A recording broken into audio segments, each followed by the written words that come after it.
Hey, it's the Whole Back Rack podcast. Mark's here. Before we get started with the sponsor shoutouts, have you watched Jujutsu Kaisen? I got through like 4 episodes and it didn't quite grab me, but I hear everyone talking about it. So do you recommend I was going it? to ask you a quippy joke because I was sure you'd watch it. All right. If you had a domain, what would be in it? If I had to do Maine? A domain? Did you get that domain? far? No, I did not. I don't think so. I'm more of a One Piece guy, so. Okay, what would be the property Devil Fruit would give to you? Power. It doesn't have to be a real power, but a power you think would probably be given to you by a Devil Fruit. The ability to communicate with animals. Oh, that's pretty good. So you're like the love part of Captain Planet, like the guy with the monkey. Oh yeah, definitely. Okay, very good. All right, we were late because we were talking drama. Should we bring it up? I just don't want to get banned from Market. That's it, but we could definitely bring it up. VetDNA.com. Use code hashtag it happens for $5 off the crypto panel. VetDNA.com. I sent a swab today for some stuff because I still buy snakes, even though nobody believes me. It was for 2 ball pythons that I just bought. Have you been buying snakes? It's the snake apocalypse, apparently. So, yeah. Yeah. I haven't bought in a while, so. All right, you got to work on that. We got to get those rookie numbers up. But I produce a lot, so I consider that my buys. Yeah, me too. But even then, there's still so much. I will get into it. Let's fucking. Shane Kelley, Small Town Xotics. Check him out on Morph Market and his Husbandry Pro store. He was just on the charity auction. He did a great job. If you want to see his feet for free, you got to scroll through. There's a point there where you get a free little piggy peek. Very good. Thank you, Shane. Small Town Xotics. Eileen, Bravo Zulu Ball Pythons. She's into puzzle and clown stuff, and she's going to school right now. She doesn't have a ton of availability, but what she does have is on her website and on Morph Market. Thank you, Eileen, Bravo Zulu Ball Pythons.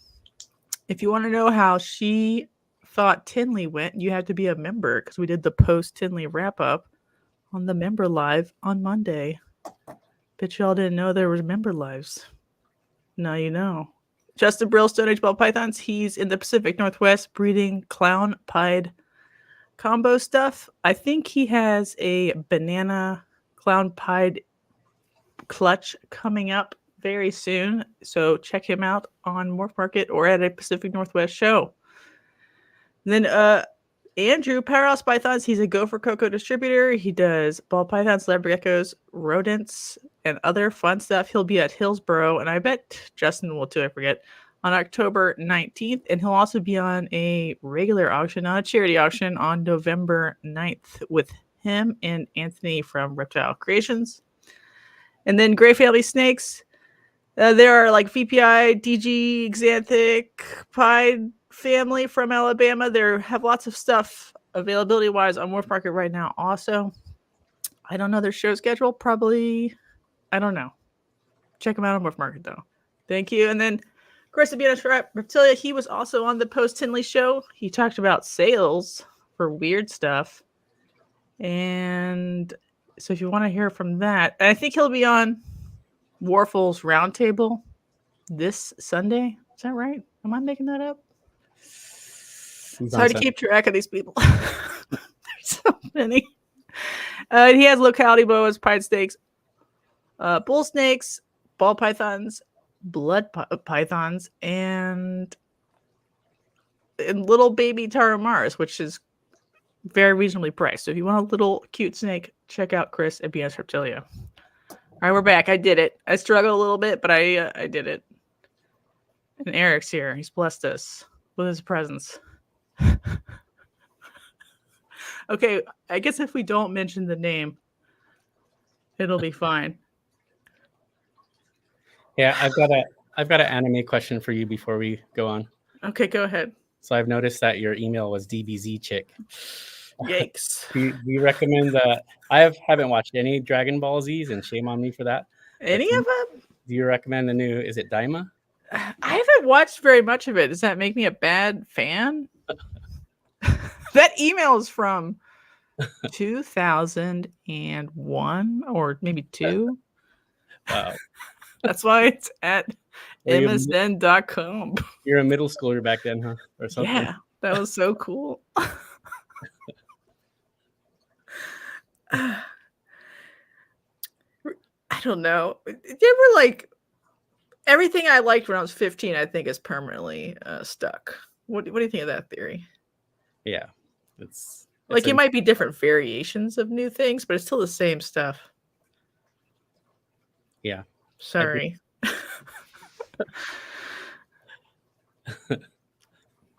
Right? What were you saying? Oh no, let's get Don't let me talk over you. Just yell at me.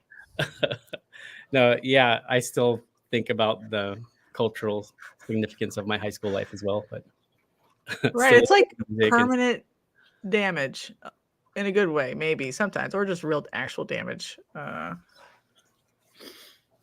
then everyone's like, "What's wrong with you?" I'm like, "I don't know. It just all got imprinted right at that moment forever." Well, you should finish Jujutsu Kaisen. It'll change your life a little bit. Okay. Is the anime still ongoing and the manga's done, right? The anime's still ongoing, but they took a break because they did such a good job. It was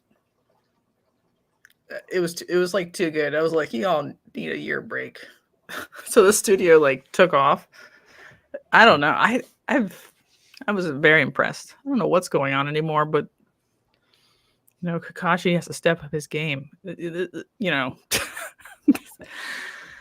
I'd rather have 1326 good episodes than 1500. Hello, One Piece or Naruto or any of the other ones. Do you know what I mean? I haven't even restarted Bleach yet because that just started back up again. Too many episodes. Yeah. All right. Well, we were talking about it a little bit. Without getting yourself canceled, let's just make this very hypothetical. Let's say somebody decides to come into a market and offer cheaper pricing on a service. Would you at least try it to see if it is comparable to the service of other companies? I would try it. I will say I did try it. Okay. It's kind of a weird situation because I shipped a snake last night and I went to the message on the reptile selling platform, and the message was gone. I don't know whether it's like what happened to that message, because I had the link on there for the FedEx tracking number, and I wanted to track to make sure it was picked up, and the message is just completely gone. So you don't even know your own tracking number anymore, unless you typed it in from the paper? I could type it in from the paper, but I just wanted to quick click, and I'm just wondering why that message is now lost.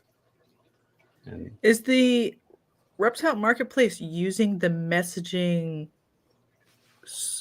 component of the website to like store everything in, like between each party? Like, because I know it like auto fills in their address, like it'll prompt them. Yeah, like I can't even click on the person who I sold the snake to anymore, and that's mainly what I was gonna do as well. So I need to. I looked for an easy way to contact the reptile selling platform to see what's going on, but there wasn't even a way to contact. So it's kind of weird. Eric says beta testing is overrated. There's no need to make sure things work. I've heard of other interesting glitches, like if you fill everything and you scroll up on accident, it'll sometimes delete everything. Yeah. That's interesting. Well, let's just say it worked perfectly. Is it okay that you can't call somebody if there's an an emergency. Is that okay? I think we need that to. Honestly, when I used the other shipping platforms, there's always that peace of mind that if anything goes wrong, that they're going to handle it. Like I've had several that were delayed and just a quick email and they're completely on it and get things fixed. So that having that peace of mind is a really good thing. And with the new shipping service, I know everything's still in the works, but I would expect that they would have that level of service as well at some point. And I see no harm in giving it a try. I'm not going to try it with like the VPI Xanthic puzzle I just hatched, but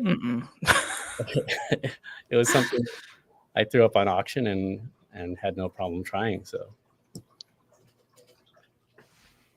yeah, it's complicated in a lot of ways, which we don't have to really get into, but like I don't think having more people in something is inherently bad. I think that's why there's like other extenuating circumstances, like the fact that it's sort of in beta, and then it's like maybe anti-competitive behavior, which is a problem for this reptile platform. But I don't know. let's think of this in terms of genetic testing. When RGI was the sole person in the industry, then Charlie came along. Prices dropped. They dropped, I think, $20. And I know, but prices went up before that. Because remember, RGI used to be cheaper than it was before it needed Morph Market and Clutch to manage its customer service. I wasn't aware of that initial price, but yeah, but to your point, go ahead. What if another person comes in and drops the prices even more? I'm using the genetic testing services. I'm sponsored by RGI, by the way, so I'll plug them. But I've been using that for pretty much every clutch that I've been hatching this year, and it's, even though I'm sponsored, it's still a lot of money. And I honestly would not mind another third party coming in and probably lowering $10 or $20 even more. That'd be great. So thinking of it that way with shipping, I don't ship very much, but the package I did ship saved me $40, and that's a significant difference. I mean, how do you feel about people yelling at people for using this reptile marketplace? Like, is that good either, though? It's crazy how there's always got to be a dividing line in everything. It's like now that a new shipping service comes along, you got to stand on one side. And are you going to get canceled for being an advocate for one over the other?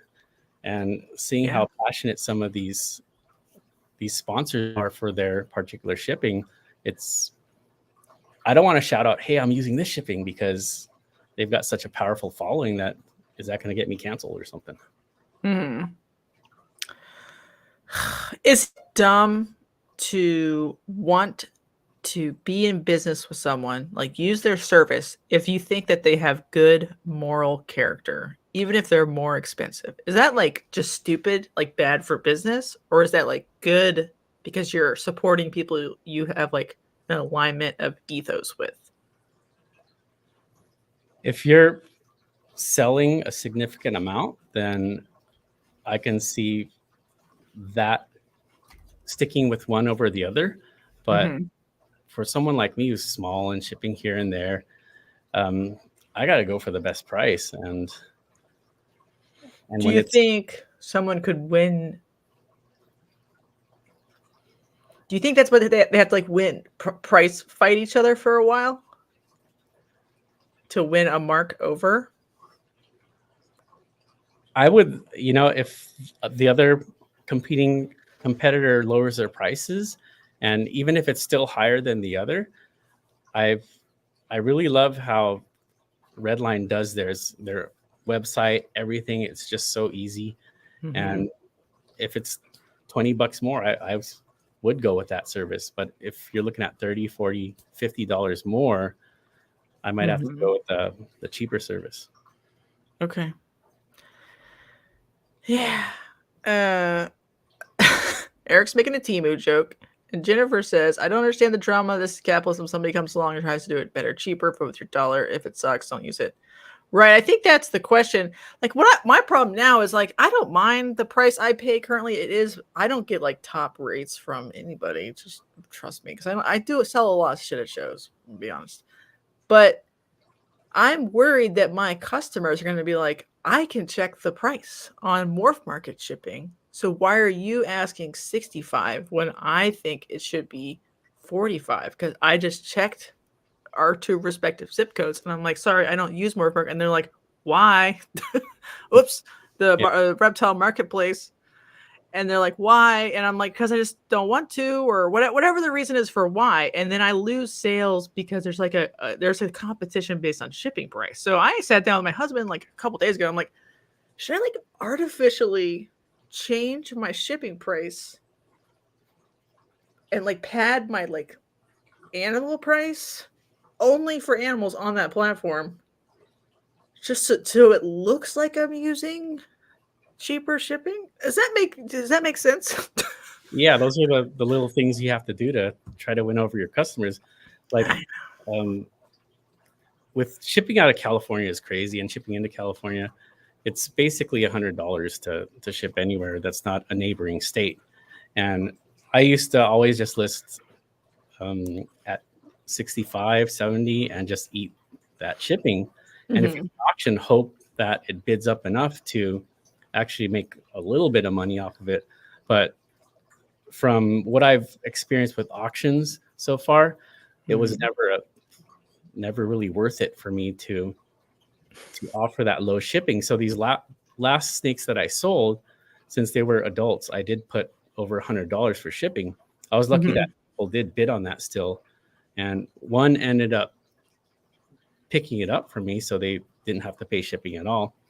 And after I had used Morph Market pricing, I contacted the buyer, and I actually offered him some money back on shipping, even though he didn't ask about it. But I thought it was a good thing to do. Yeah, go ahead.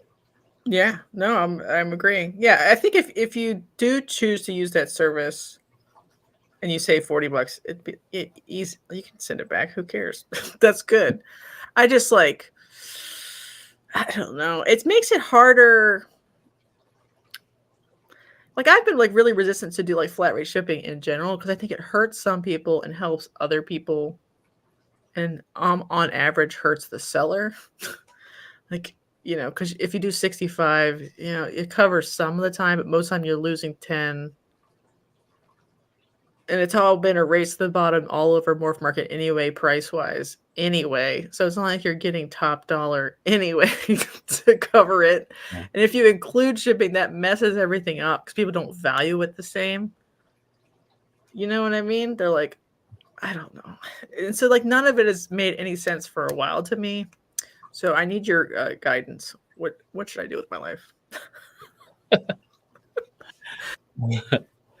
Don't answer that, actually. No, I don't know. Go ahead. Yeah, I don't know. I'm just as confused as you are right now. But right. And I hate it because it messes up like quantifying the price of the animal. Like, I'm just going to give you a non-ball python example. And this is something everyone knows. Don Soderberg, who sells corn snakes, and he's a famous corn snake breeder, has had for a long time $39.99 shipping. But his snakes are always more expensive than everybody else. And then everyone's like, is that like the Don Soderberg premium? Like the Justin premium? Yeah.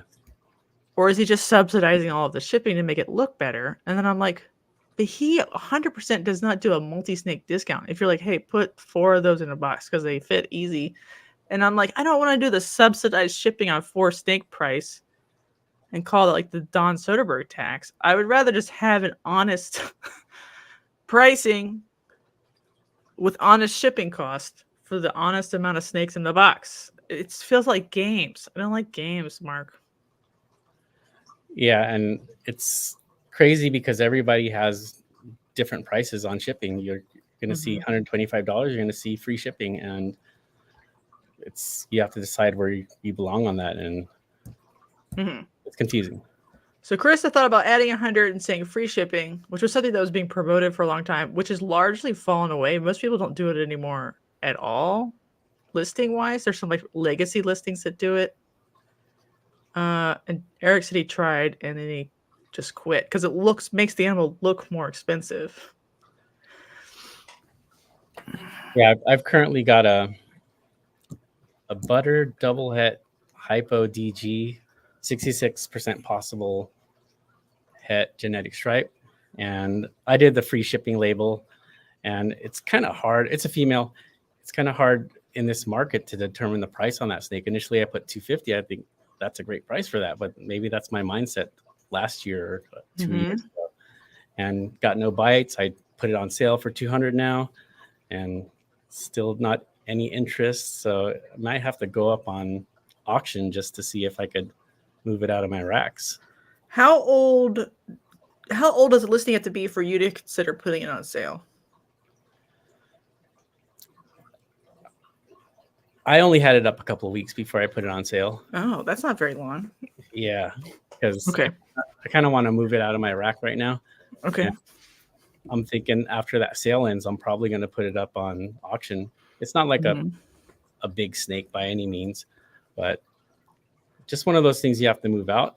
And I think with the cheaper shipping now with auctions, it's something that I would feel comfortable putting on auction and getting at least some money back from it. Do you think auctions though are going to give you? There's a lot of like debate, like are all the eyes now on auctions and not on regular sales? And then I'm like, sometimes I think that's true because people will come and browse all the auctions because there might be like 15 pages, and then they would have normally like browsed their favorite category, like VPI Xanthic or something, and seen all the new ones. Now they don't do that. They just browse auctions and they run away. That's their like toilet session, while they're pooping. And so we've sort of replaced that, but then they don't really bid on that. They just go, "Oh, that's nice," or whatever, and they move on.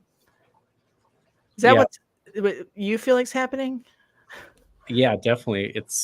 Honestly, it's what I do. I still have my saved animals and I still have my categories that I still browse, but the first thing I do check are those auctions. Do you think the auctions are demoralizing in some way? I can see how they can be for some breeders, because I'm seeing some animals that I had on my save list go on the auction, and whereas before it was $1,000 and it's going for $200, and like, oh my gosh, I wish he or she would have offered that to me before putting on auction, and I would have snapped it up. But do you think like on eBay there's a function called like make offer, where like people can watch a listing, and if you like right now we have like a make offer button that someone just sends you an offer, but you as a seller on eBay can offer to all the watchers of a listing, like incrementally decreasing prices, like, hey everybody, 15% off, and then see who bites it up first. That would be better. That would definitely be better. I sell cards through Morph Market and buy cards through Morph Market, and I've been sold. I bought after someone had offered me 10% cards off. through eBay. Yeah. Okay, you said Morph Market. I was confused. Oh, my bad. Like cards Pokemon cards. Yeah, sports cards, and that's definitely something that'll get people to bite. I wish Morph Market did offer that, because if you could get everyone I see that 8 people had saved my butter that I have on Morph Market. If I could offer them, hey, I'll give it to you for $150 if you want it right now. I'm pretty sure someone and it would go for more than I think it would on auction, because then those were all the people who are really interested in it anyway. And they're all going to see it, because it doesn't, like, if you're watching something and it goes on auction, you don't get notified. It just goes. You're like, damn, I was just waiting for my next paycheck or whatever. And when I check out my save list and I see it's on hold from auction, I was like, damn, I missed that. So there's a lot of stuff that Morph Market can still do that's better, and Mm-hmm. they're working on that. Yeah, I hope. I obviously like auctions. I think they have their time and their place. I just wish they had like, because it's the way it is, like they had worked on proxy bidding before rolling it out.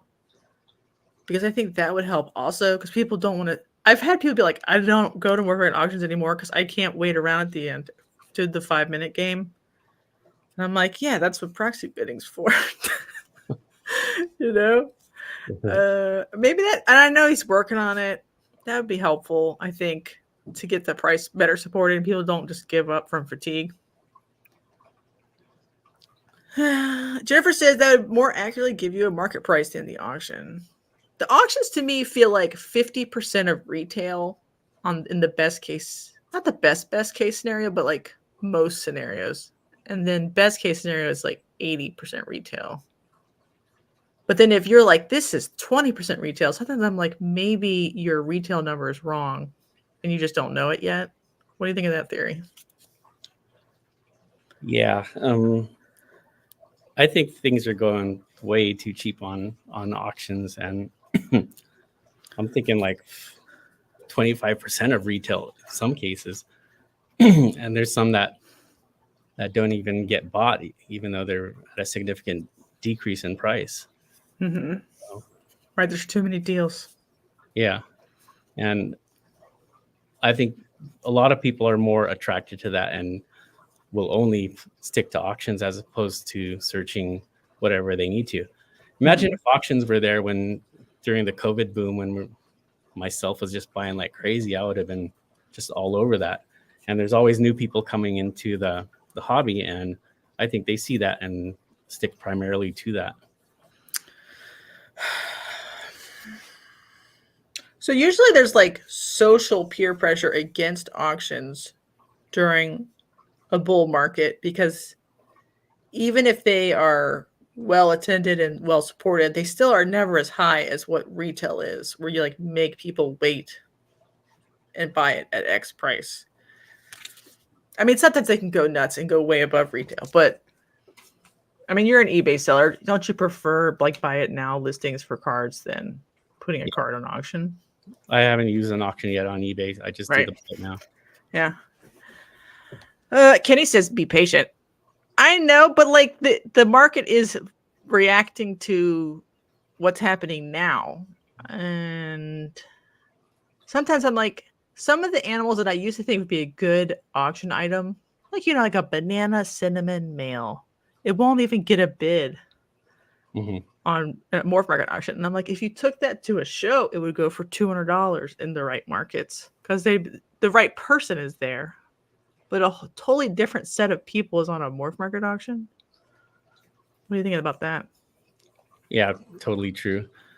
I personally have not vended yet, but it's something I want to do in the future. Are you doing Pomona? I'm not. I'll be there. I'm not going to vend at the show, but do you make enough inventory yet? I might have enough this year. Actually, there's supposed to be a show here in San Diego in November, and I did contact the one that's running it to see if I could get a table there, and he said that it would go live on their site in September, and I still haven't seen that yet. So, who's the promoter, or is it like a local? It's actually someone in like one of the other surrounding states from us, like Arizona or something. And I know they've advertised in San Diego before, but never came through with that show. So I don't know if that's going to be the case again this year. Mm-hmm. I think I would start one of the smaller shows as opposed to Pomona. We have a Costa Mesa show here that maybe I would like to do as one of the bigger ones, or even just start by apprenticing with someone, seeing if they'd like me to be in their booth, just so I could get a little bit of experience on how that is. I can't believe you haven't vended a show yet. I mean, good for you. Good for you. I know you do a lot of them, so fuck, dude. I'm brutalized by happy pet people. No, I'm not. I love them. You did Dallas, right? Yeah. We can talk about that. So you saw Pomona add pets Dallas is now being a pet show. And if you looked at the comments underneath the post, very spicy. Lots of opinions. Go read that if y'all want some toilet material. But what are your thoughts on that? Like, I thought Pomona sounded cool to have a pet fair once a year. Yeah, it was really cool because they had everything in separate buildings. So if I wanted to go see the birds, I could just walk to another building. If I wanted to go see a fish, I could walk to another building. So they're not all just piled in one building. And so you could focus on what you want to focus on. And I thought it was great. In Dallas, was it like that, or did they pile it all in one building? Well, it hasn't happened yet. They just announced it. The way they announced it, it made it sound like dogs and cats were going to be allowed to be sold, just because the infographic wasn't clear, and so everyone's like, "Ew," right? And so then they cleared that up, but like just dog and cat accessories. And then they were like, "Why are you kicking out reptile breeders for whatever birds?" And they're like, "Just kidding. There's another room." So I think they're going to rent the other hall beside it, which is, I guess, makes it better. But then, like, they didn't announce any of that. So, like, this dribble of information made it sound like they were, like, I don't know, just trying to, like, get a bigger door at all costs. But I don't think that's what they're doing. I think it was better planned than that. But the planning was unclear. I just don't really want a bird screaming at me. What do you think about that theory? The thing about Pomona is that they made it bigger. They had more food trucks and more things to accommodate all the people, and I thought it worked out really well. And I can just see the other sections growing bigger and bigger without intruding on the reptile section, because the reptile section still had their usual spot. Gerald says for auctions, to go back, most are just making room in the racks for holdbacks or the animals they want to grow or sell. It's basically instead of wholesale. And since the sold price never stays, it doesn't affect the market. Except it does affect the market because I remember that clown pies are $400 now. So I know that. I think it should be just like the extra fluff, like a wholesale lot, proven breeder males you can't really get rid of any other way. You're like, I don't really care what they go for, $100, that's fine. But it's some like good stuff has gone on there, and it's been gone for less than it really should have, and a bunch of them went up, so it sort of set the price. How about if you use the auction just to get more eyes on an animal? Let's say that and keep the price high. Yeah, put a high starting bid or whatever.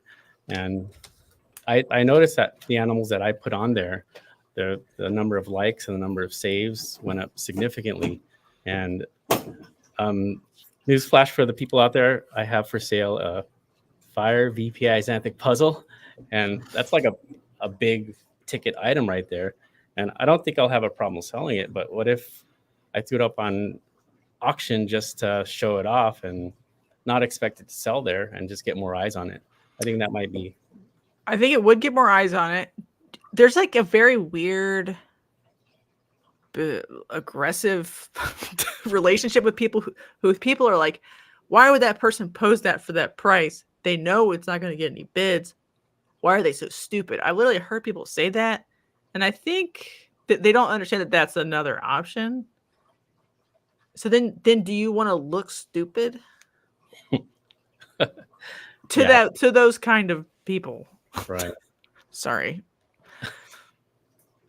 I don't think they're the type of people I would sell to anyway. So I don't know.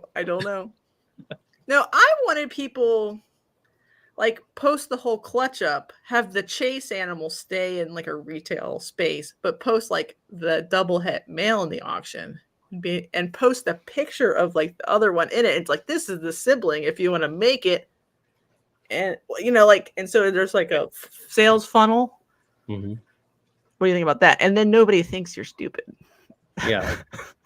And that gets the eyes on the other animal. Yeah, I think that's a great idea. I'm going to make note of that right now. All right, good. I'm glad we could help. Yeah, I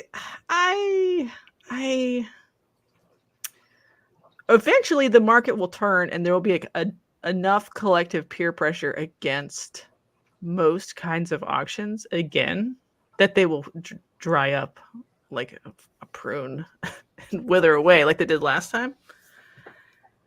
And I know BSR was doing it all along, granted, but like they were, a wholesale operation anyway. They would get wholesale lots, they would auction them, wholesale lots, auction them. But all of the other auction things dried up because there was too much like peer pressure against doing it. What do you think? Is that one of our signs, like the 4 horsemen of the unapocalypse, that the market is healing again? Is that auctions go away? I think that with Morph Market, they kind of open up Pandora's box, and auctions are here to stay. And are they though?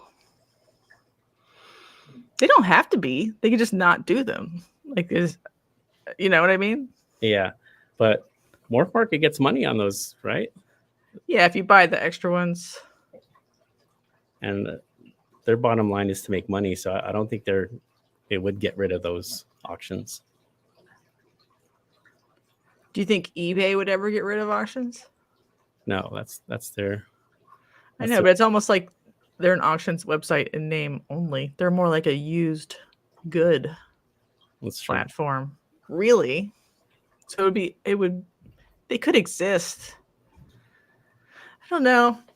What are the other 4 horsemen of the unapocalypse? I think like a robust wholesale purchasing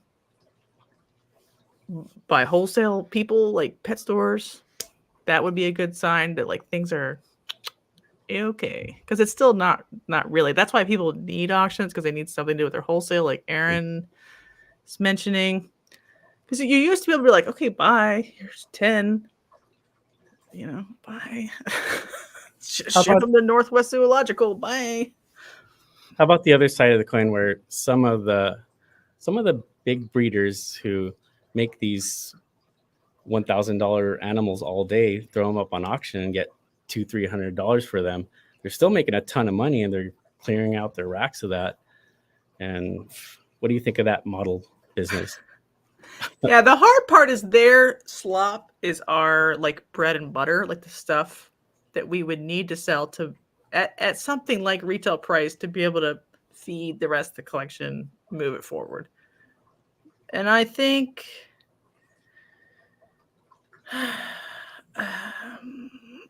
that's why it's really hard to compete in that middle price point range right now. A lot of people get, I don't know, mad or something. Like, the hardest price point to sell in right this second is the $300 to $1,000. Because they're bringing in their $1,200 snakes, put it on an auction for $200, but you just wanted to retail a $500 snake and put it on sale for $400. Well, yours still looks worse because it wasn't a $1,200 snake to begin with. I don't know. I guess I just think that's going to keep happening until they have a wholesale outlet, right? Because that's what's really is wrong.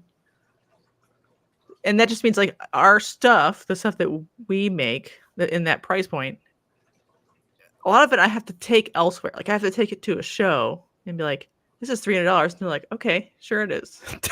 They don't know any better. And they're like, and so like, I try to make it fair, but I don't necessarily need to make it 70% off like it would need to be to sell on Morph Market, because it's competing against a $1,200 snake that's 70% off. Does that make sense?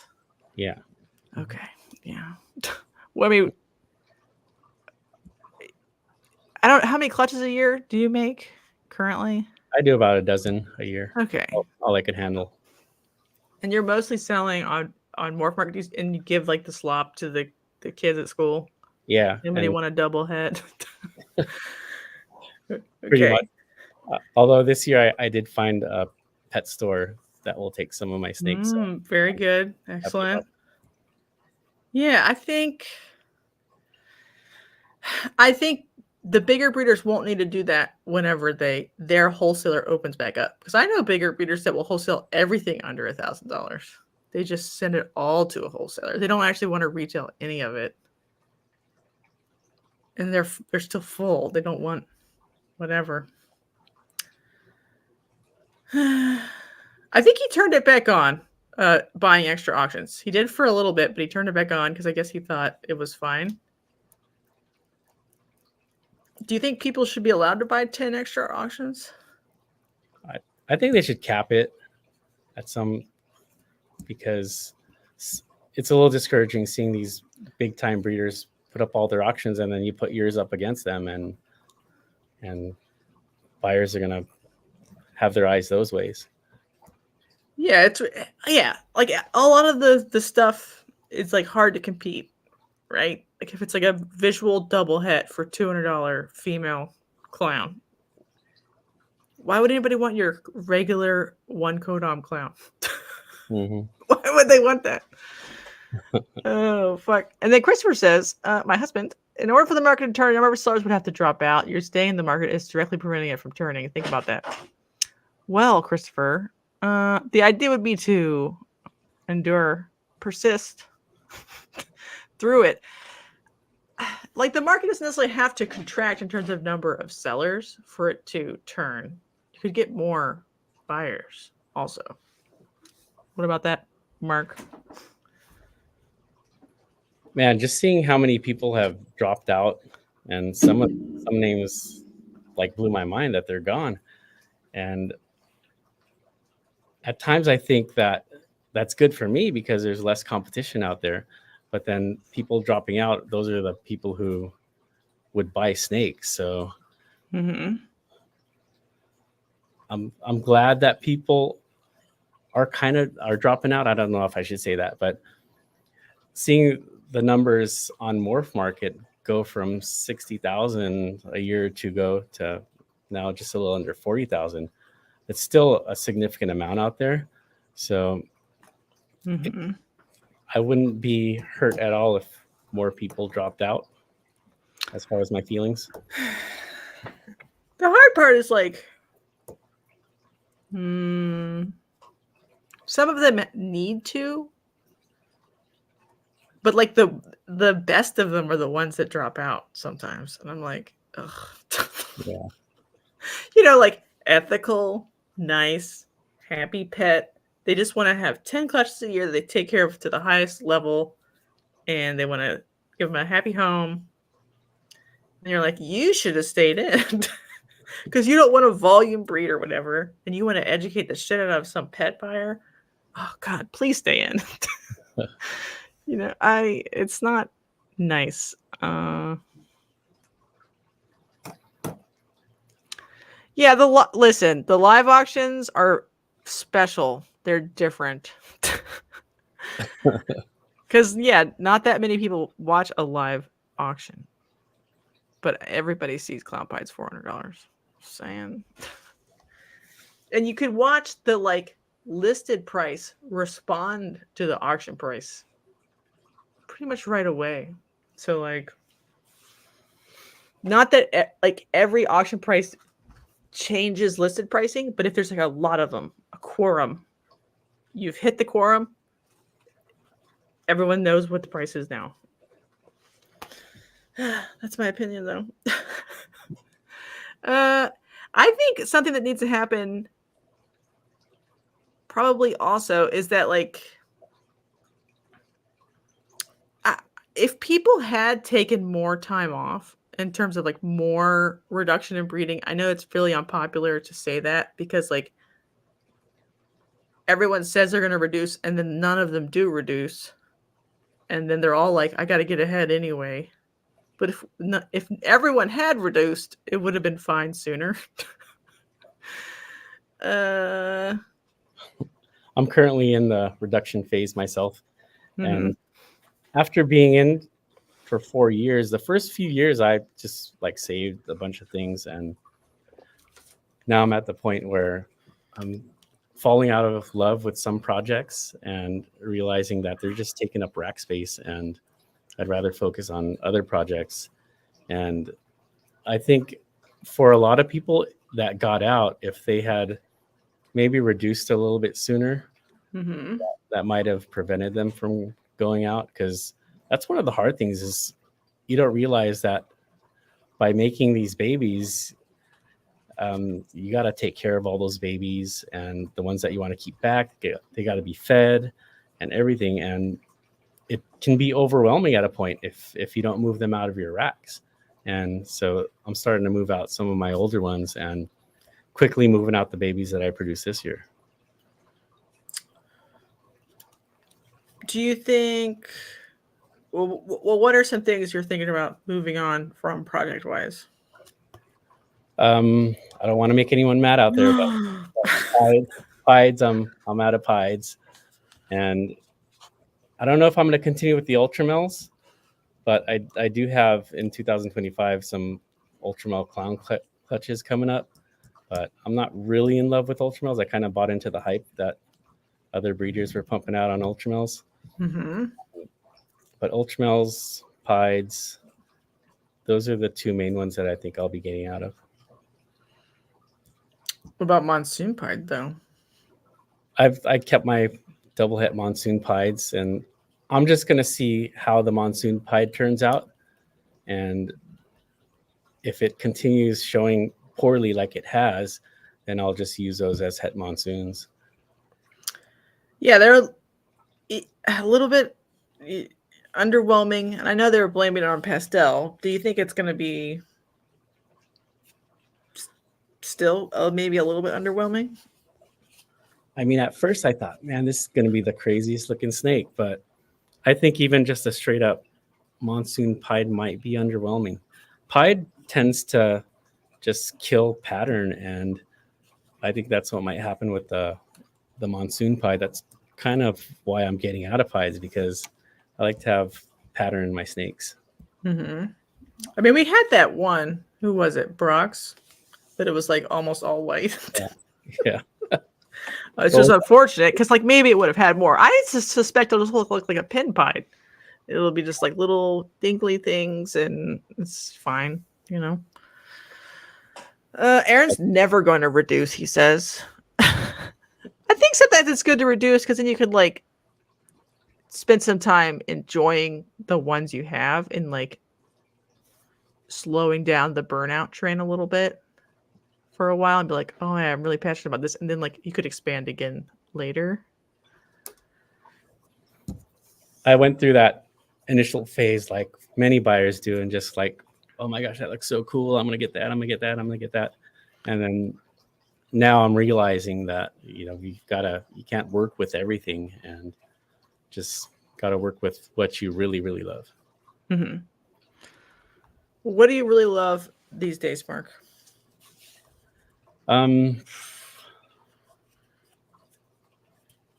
G-stripe. I'm crazy about G-stripe. I know. I know people don't like G-stripe, but people want to make G-stripes crazy pattern. But I want to make perfect stripes and snakes that just, when you look at them, it's just, wow, that looks crazy. And with so many people away from G-stripes, if you have like perfectly G-stripes that are nuclear, bright in color, people are going to stop and look at that and say, what is that? That's just my opinion for G-stripe. You see the lesser hypo G-stripe on Morph Market recently? I did not, but I did hatch a lesser G-stripe this year that's just really bright. And it's also... Yeah, they have like a really narrow like pinstripe stripe. And I just thought that was like a different look. It's a very clean stripe. I don't like any broken stripes or anything like that. It's got to be perfect thick stripe. Do you think the like hurricane, I know a hurricane G-stripe might have been made. Do you think anything would make G-stripe be different than it currently is anyway? I know the confusion stuff, G-stripe stuff looks really crazy. And of course, clown G-stripe looks good.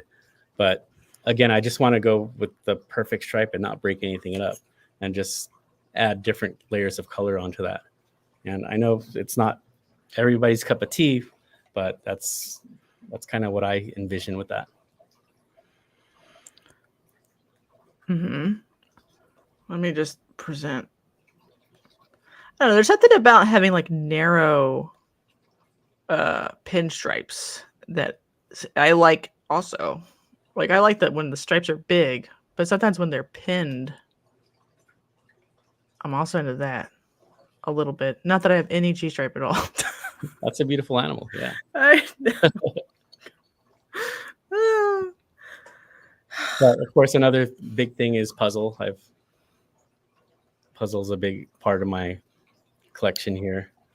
And do you worry about puzzle the way I worry about it? I can elaborate. How do you worry about it? Yeah. A lot of the puzzles on Morph Market don't look like puzzles. They look like cryptics. And we know cryptic was in puzzle to begin with, so they could be double homozygotes or just cryptic, and people are selling them as puzzles. And now we have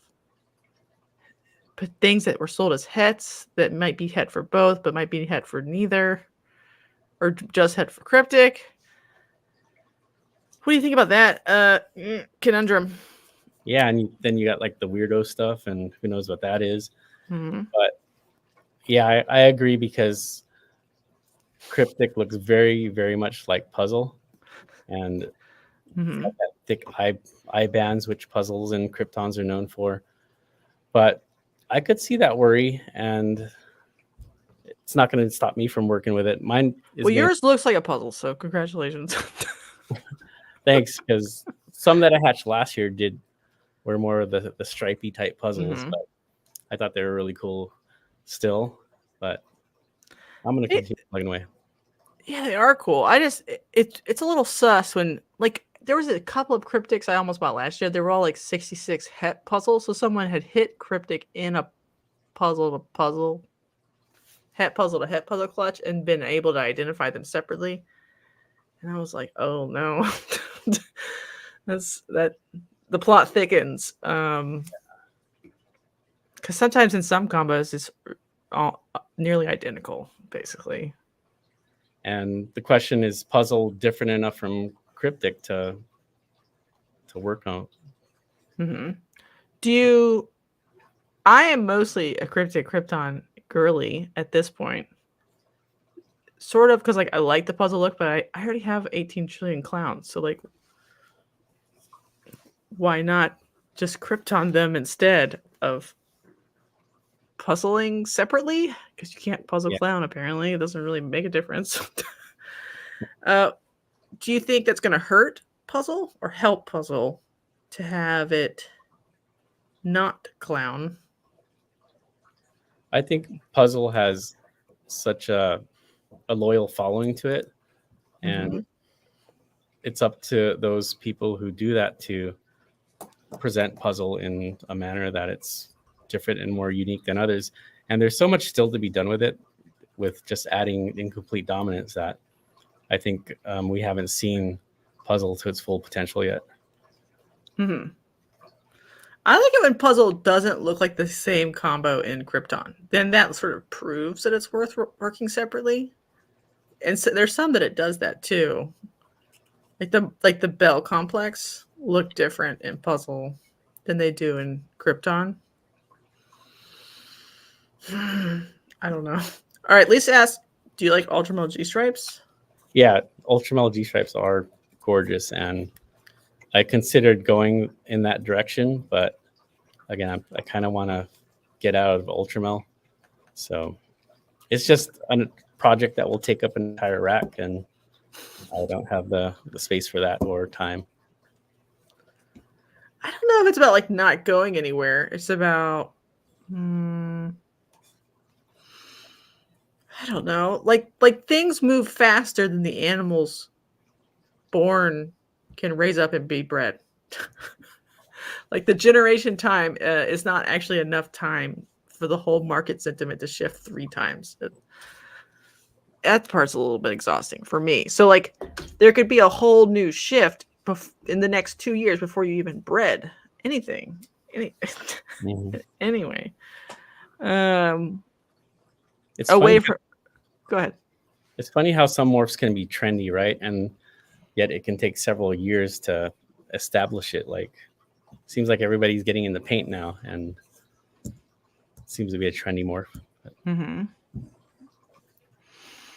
Do you think people are just like looking for non-clown, non-pied, non-DG anythings?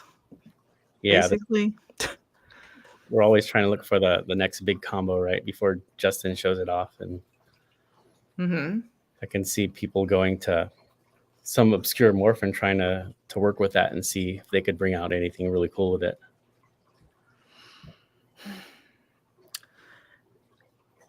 That's why, like, I mean, I have like a little saying, time in the market is better than timing the market. So if you actually just liked it all along and you had it all along, if Justin makes something with it or not, you would sort of receive that bump. And that's true for like a species. Like if you just liked a species and it just became popular all of a sudden, and you're like, "What? I just had it because I liked it." It's better than just trying to figure out what the heck people want. Because they want something different faster than you can make it for them. It's like a 6-month cycle. So you just have to wait until you're lucky, it feels like. What do you think about that theory? Yeah, you just got to really work with what you want to work with. And again, there's so many combinations that occur out there that just, let's say you just want to work with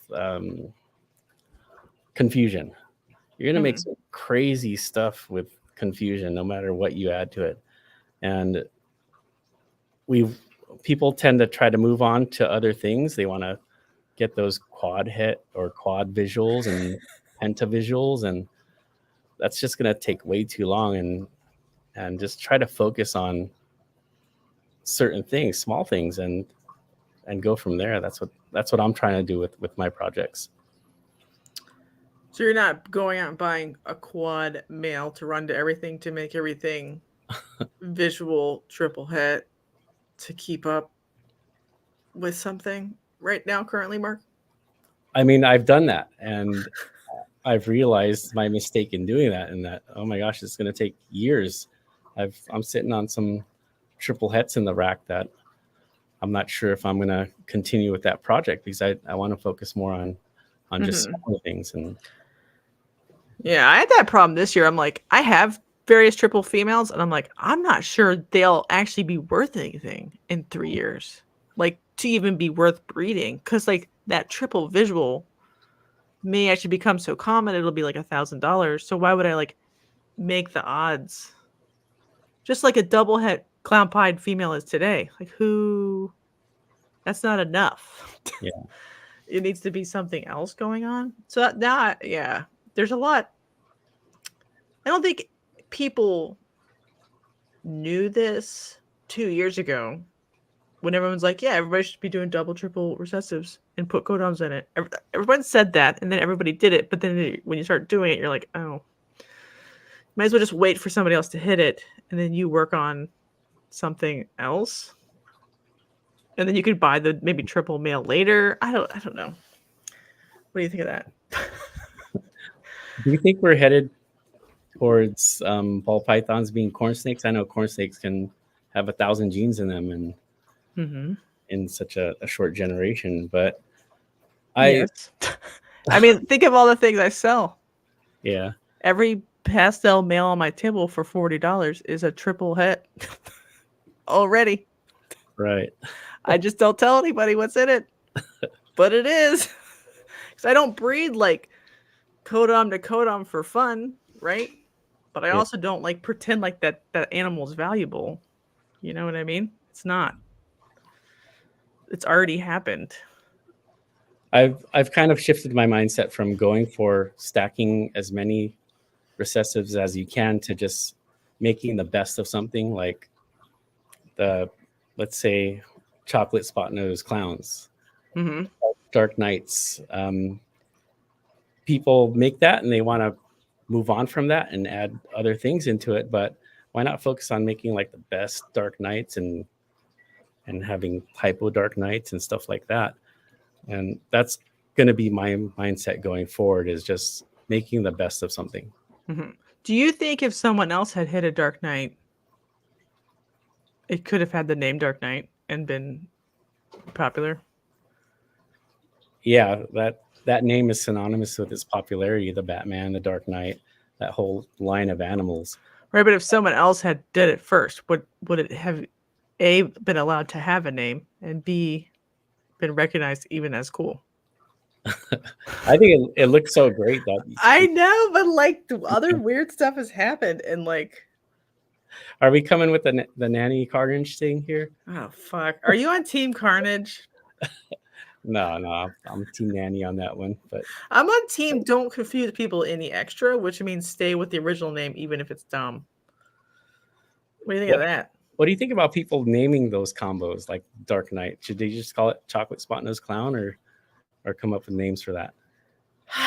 God. The hard part is a lot of those things maintain price through time, specifically because it had branding and a name, right? So like in that way it's good, but not every combo can have a name. Like there was somebody, and I think they were being innocent, but they thought they had hit a GHI Hurricane pin for the first time, and they were on Facebook, and they're like, I want to name this, and there were a bunch of people like, it's probably been hit like 10 times, so like you don't get to name this. They're like sort of poo-pooing them. And I'm like, yeah, if anybody but if Justin did it, he has the sort of clout to do it. So then like, is that fair? The only one that I can think of recently that has a name, oh my god, what's it called? Goldeneye. Oh yeah. Justin didn't do that. That's a cool snake. Right. So yes, maybe if it's cool enough, it can supersede clout and achieve a name.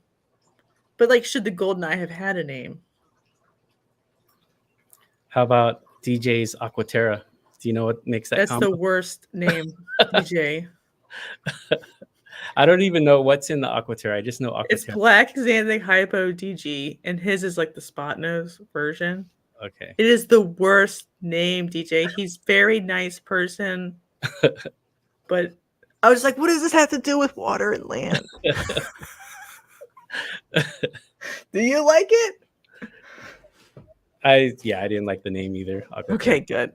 I mean, and it's specifically the Black Xanthic version of that. So like it wouldn't be the VPI version. So like should we that's like the other question. It's like, should you give fancy names to like only one line? Like I know a Lightning Pine is only an MJ, but like should we do that? Like name only one line's version of it? And people have gotten upset with people calling VPI pies Lightning pies, and right. The Canadian police come out. They're very polite.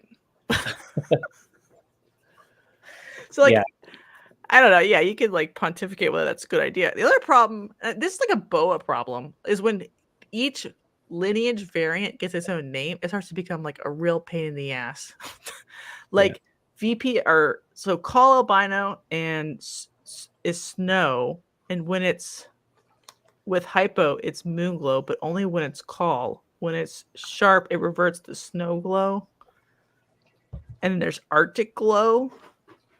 But those are just variants of the same thing with different lines. They all have different names. Do we want to do that in ball pythons? That is dumb. Like variant combo names for different lines of albino coming together. Were you in the industry way back when they're naming things like bumblebees and lemon blast and stuff like that, where every new combo was supposed to have a name?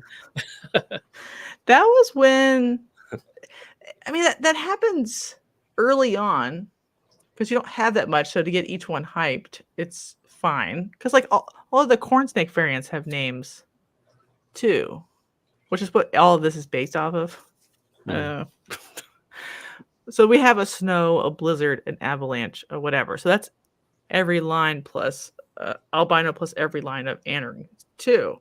So it makes sense if you terminate with 20 genes, but we never terminated with 20 genes in ball pythons. So what they should have done is had combo names for only like the recessive doubles, triples, and quads, and then the codoms be different. So it'd be like whatever GHI snow or whatever. But we never made a name for non-MJ xanthic pies. We never made a name for that. Mm-hmm. So now we're kind of like, oopsie. That's what we should have done. Yeah. Instead of making like lemon blast or Savannah, like we had names for stuff we didn't need names for, clearly. Well, Hobby Pinstripe, right? Savannah. Was that cinnamon Mojave? Okay. Savannah? Yeah. Jigsaw is Mojave pinstripe. That's right. It's so dumb. You don't need to remember it. Just delete it. Yeah, I don't know. It's hard. Afterglow. Hell yeah, we'll do that one next. No, and that's why like a lot of people are like, what are you doing with your ball pythons? I'm like, I don't know. I used to feel like I knew, and then like by the time I was able to breed anything I kept from 2021, I'm like, oh, actually. I don't know what I'm doing again. So I'm just going to do literally exactly what I like and sell everything for $40 to pet people if I have to until we like get somewhere in this party. So that's the boat I'm in currently. Because most of the stuff that I thought was important really isn't. And most of the stuff that I thought would sell really doesn't. And I end up having to sell bananas to pet people anyway. Even if they're double het, triple het. I'm just like, it's a banana. So we're all like back to the beginning. Right. All right. Do you think we should sell het monsoons as a different name? Like we should call them fractals because they are so different than a normal. I think they just should be called het monsoons. Okay, we shouldn't call them fractals or whatever the Canadians are doing. No. I'm not. I have bred some, I think, het monsoons because I've just started with Mojave het monsoon and just bred it to a bunch of things and trying to pick out all the really cool, crazy patterns. But I'm still not 100% sure if they're monsoon. And I think that's the distinguishing factor is, can you pick it out of a bucket of 10 normals? And some of the normals can look like that. So I'm just going to go with het monsoon. Okay. No special name? No. So I think we should special name het pied. What do you think of that? Well, they do have those tracks and stuff. What do you think? You think pied is incomplete dominant or? I think the reason why we call them het, even though they're clearly not, obviously is because if you can't always identify it 100%, and just to be safe, we clear everything up. But it's so strongly, like it makes like a blackhead leopard Mojave better than if it wasn't het pied. I like that it stripes it out. It makes it like real fun. I actually prefer that look to the blackhead Mojave leopard pied or to the blackhead Mojave leopard not het pied. Like, that's the cooler look. It feels like we should try to like value and identify that in the market. Besides, I don't know if it needs a label besides het pied, but we don't really act like it's a significant pattern modifier when it clearly is, unless it's like whatever, dark matters or gray matters or things like that. Then we do. We're like, yeah, that's the whole point, is to make it het pied. That's the only morph where we do that, though, but it has an effect on other stuff that I think is significantly better. What do you think of that? I've made this year, I bred my Mojave het monsoon to a hurricane, and some of the hurricanes in that clutch they look better than super hurricanes. So I definitely think there's something with the het monsoons, and also with the pieds. I know pieds, they initially thought that leopard was a part of the pied, right? And have to breed that out separately. But yeah. Yeah, I don't know if they need like a different price point or something, but I think it's not fair, really, if we're doing stuff based on eyeballs, to be like, there's not a significant advantage to having a certain aesthetic in certain combos when they're het monsoon or het pied. Or even like het ultramel. Het ultramel is crazy, actually. It's one of the orangest not ultramel I've ever seen in all of the ones I've seen this year. I was like, oh. Yeah, I've got some het ultramale stuff which I haven't tested. They're actually possible het ultramales that just like I have a black pastel calico regular with that's no hets, and then I had a black pastel calico het ultramale, and this thing is like glowing orange with a bright orange tail and a massive ringer on it. Mm-hmm. So yeah, I think you can kind of tell with a lot of these hets. VPI is another one. You could tell VPI xanthic hets. Mm-hmm. They're like green. Yeah. Like desaturated. Mm-hmm. It's like a het VPI is 20% less yellow, and then a homozygote is 85% less yellow. It's not all the way because it gets yellow as it grows up a little bit, but I'm gonna assume that this is a compliment.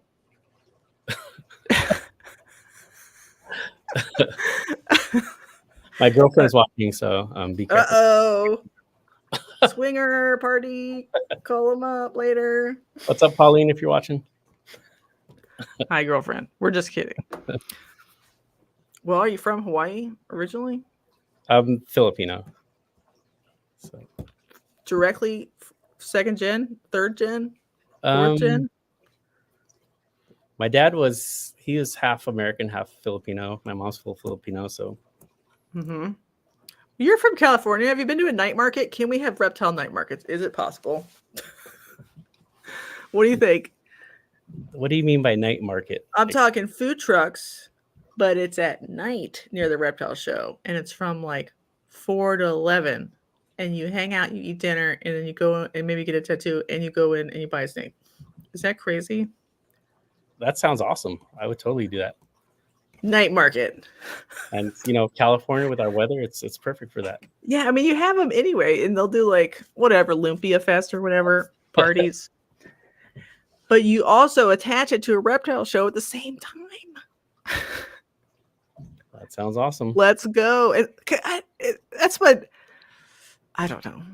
I'm always a night owl anyway, so it makes perfect sense to me. Like I have to like change my schedule to get ready for a reptile show. I'm like, instead of waking up at 7, what if I woke up at 10 and I could go? One of the coolest shows I went to was just like this pop-up reptile market at one of our local pet stores here, and they invited certain breeders, and it was just one room, and you had a crested gecko person, you had a ball python person, you had a monitor person, and I thought that was really cool. I think they need to do more of those. Did you like it because it wasn't like a selling frenzy? It was more like, let's learn about this breeder and their projects and talk to them. Yeah, it was more intimate, and you could it wasn't super crowded, and you could really look at everything, as opposed to where you go to a show and it's just so mind-boggling everything that's there. You can't really catch it all in. Yeah, and I'm always like, are people actually like getting my best customer service? If I'm like half asleep, hopped up on Diet Coke, I need to take a transaction, and I have to explain to him for 30 minutes how to take care of a corn snake or whatever. I'm like, probably not, right? Yeah. Probably not. Ah, man.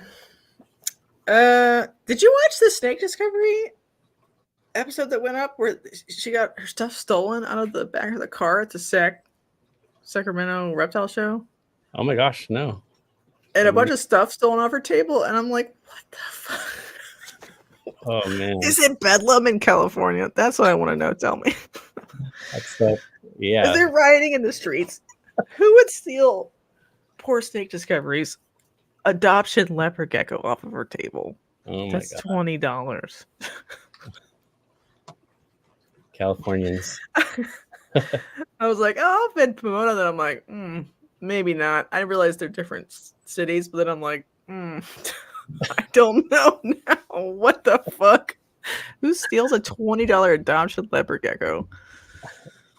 Well, you got a 10,000 sunset clown and a $20 leopard gecko.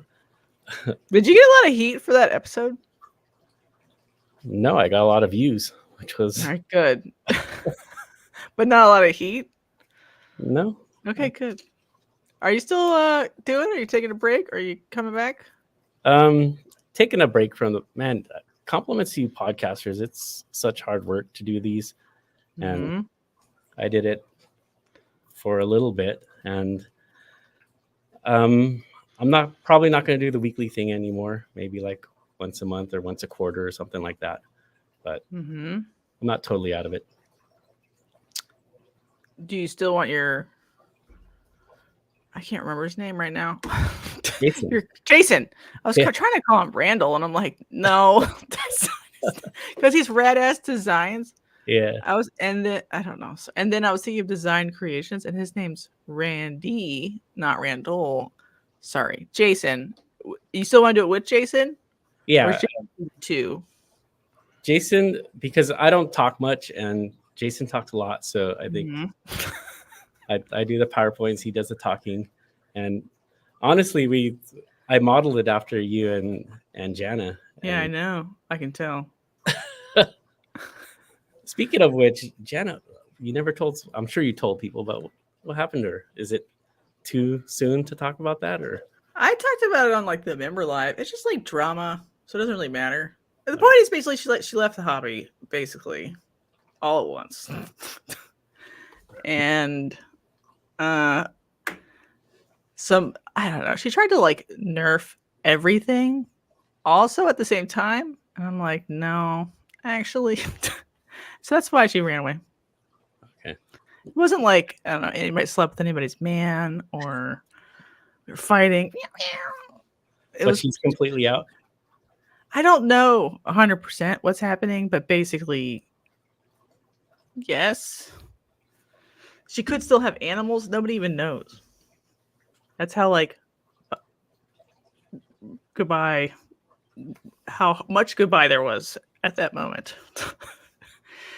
Yeah, that was very stressful. And that's why when people are like, you want to do a show with lots of co-hosts? I'm like, fuck, no, actually. I've already done that. I would like different people to come back as like friends of the show, so they don't ever have to feel pressure. You know, like you have to be on, change your life to be on this live at this time, because it's a lot to be like always there. Yeah. And I do a show twice a week now, twice a week. Get on the live. It's time to go live. Change your life to go live. I miss like being pre-recorded a lot. That was fire, actually. Now that I think about it. How's your YouTube revenue? You making money on this? Not really. No, not really. I am monetized. I make more money from memberships than I do from ad revenue. So even though the videos are long, I don't know. I guess it's fourth quarter YouTube, but it tries to put in 20 ad breaks anyway. So I have to go back in and like delete a bunch. But like the summer, ad revenue was down a lot. So now there's more. So they'll run more ads. But then I don't want to torture people because it's a podcast about snakes. Like, who cares? So I actually make more money from members than anything else. I don't know. How's your ad revenue doing? I'm pretty happy. I'm making like $40 a month. And okay. My videos are just super simple. I just put a camera over my snakes, talk, and some videos hit massive views, some don't. Mm-hmm. And I tell you what, doing the show videos, those are the money makers right there. Like going to a reptile show? Yeah. And yeah, just recording and showing for 20 minutes. My last one, I included PETA at the beginning, and that one hit 15,000 views and did really good for me. So what is your I don't even remember what it is. Cost per milli. $5 or 10? I honestly don't look at any of that. I get $40 a month and I'm happy with that. Okay. Yeah. God, it's hard. Like, I know. So my like Hare Hall of Farm channel isn't monetized because I don't post anything there. But if I were to post like video of me like showing off a clutch, it would be there. So it wouldn't be monetized for another 18,000 years anyway. So that sort of like demotivates me a little bit from doing it. Then I'm like, maybe I should just like live streams from the Lightbox. Like, you remember how Will used to do like he would talk in front of his little table for a little bit, like, "Hi, I'm Will Morose. I'm here to talk about puzzles," and then he would just hard cut, and he's just like showing puzzles for 20 minutes. I was like, what if we just skip everything and just live stream in the Lightbox already? Then I don't have to edit anything. Go straight up to YouTube like that. Would that be worse or better? I think any content that you could put out is great. And I don't believe you. Some of it is worse. like even like mine are so basic, and I'm nearing 3,000 subscribers, and I've got a loyal following, and it's just crazy how, and my collection is not even crazy, but The other thing I've thought about doing is like nuking the Hare Hollow Farm YouTube channel and just rebranding this one, because it was supposed to be like the channel where the two of us were doing something together. We would go to our separate channels and do stuff, but now it's like I don't know what's the point of having a group branding when there's no group anymore. Yeah, I was, prior to doing this podcast, I was searching your Hare Hollow Farm YouTube, because I thought that your podcasts were on that, and I saw your subscribers. Like, wait a second, it's not this one. It's got to be Hold Back Rack. So I just made a little mistake there, and I saw that you haven't posted in a while in there, right? I think, yeah, just consolidate everything into this one, because you've got a really good thing going here. And yeah, I don't mind. I wouldn't mind putting like, here's my clutch of ball pythons, or like all my favorite holdback clowns of the year somewhere. But it feels kind of silly to get 200 views of it on a channel that no one knows about over there. And like, I am like very jealous of like Adam, Proper Royal Live. His business is brand integrated into his live. That's why I'm like, whenever anybody asks me, like, should there be like a group name? I'm like, no, just make it the name of one of your businesses. Because like, otherwise you're not getting. Everyone always like, it's Jessica from the Holdback Rack. I'm like, I have a business. There's another thing. This doesn't really make any money. It's just for fun. So Jessica's Hare Hollow Farm Holdback Rack. It's too much. It's too much, yeah. I think it could still be called Holdback Rack, but I think you should change the channel to being like the me. But then like the podcast is just a subcategory of things that I do. Is that too weird? I don't know. Turn HBR into a brand. I want to sell snakes mostly. I'm not a podcaster. I'm a snake breeder. So like, that's always been my thing, where everyone's like, you should do a lot of this and do. I'm like, I gotta say, the Holdback Rack is a dope name. Yeah, it is. Thank you. Yeah, I wouldn't want to give up the name per se at this point, but I'm like, should I change the branding on the channel and then start moving my content? Like if I do whatever here too, because it already is monetized and has more followers. I say do it. Yeah. Start with the branded knee pads. Okay. All right, sure. We need to see more of your snakes. Oh, God. I post a lot of snakes to Instagram. Yeah. A lot. I have a lot of snakes. I have at least, I don't know. Oh, okay, just a lot. I have 6 ARS, like full-size racks. That's a lot. That's just the ball pythons? No, that's like medium-sized things. So ball pythons, corn snakes, and like medium-sized colubrids. It's 3 of them are ball pythons, so that's a lot.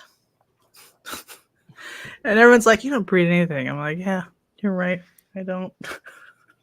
I can see how that could get confusing if you put it all here because you do have so many different species and. Oh, God. It's what makes Instagram bad. Like if you switch tags, like if you do like a hognose post and then a ball python post and then a corn snake post and then a whatever. If you had done just ball pythons in a row, each one would get incrementally more likes because it would know who to send your post to, the algorithm. Mm-hmm. If you do different species, like somebody who likes hognose rarely likes ball pythons at the same time for some reason. Yeah. It's not good. So there's people that are newer than me who have posted less, who have more like Instagram followers. And I think it's for that reason. If you're always switching, your audience is never the same. But then like fuck people, right? You can like more than one thing. It's okay. A lot of it is just getting a viral video too. Mm-hmm. Like that'll bump up your followers a big time. That's where I'm at, like 6,000 Instagram, and it's mainly because of my turtle getting all. Well, yeah, but your turtle's a national treasure. Do you ever want to breed fly river turtles? I'd love to, but I think I'd need like a swimming pool for that or something. You see the fly river turtle thing they're building in Texas?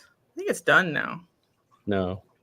It's like a big cylinder thing with like a infinity current in it. It's like a big column in the middle of the room, and there's like a big long like slide that they can actually like walk up the whole way with a sand pit up top to lay eggs. You seen that? I'm gonna look into that. I'm writing it down. It's at Reptilandia. Okay. Is it done? Chat, Jennifer, you would know. Is it done? I gotta check that out. I want to go because it sounds awesome. Imagine like a spiraling tube of porkins. I think they were trying to breed them. Yeah, it's so unique because their eggs have to fall in Oh, water. it's done. This is Jennifer. Right. What'd you say? Sorry. The way they breed is that their eggs have to be submerged underwater before they hatch. So when they get flooded, when they're done? When the rains come, because they lay their eggs on a hill and then it rains, gets washed into the river, and boom, that triggers them to hatch. Do they flood like the next year's cycle? Yeah. Time it for the rainy season. Interesting. I know there's a lot of turtles in North America that overwinter in the nest. Yeah. And everyone's like, are they doing it on purpose or is it just like a dumb accident? And there's some thought that it's like both. Some of them are like pre-brumation emergent on purpose, and some of them are post on purpose, because then it's like instead of like flooding the predators with a lot of food all at once, like you would as a sea turtle, you're just sort of like doling them out, and then a little turtle can handle it because it just low oxygen demand anyway. Yeah, that's interesting. Now I think it'd be fun. What others do you have? You had another turtle species. I have a Egyptian Indian spotted pond turtle. That's an endangered species too. They could only be bred in California and Florida and cannot cross state lines. Would you want to breed that?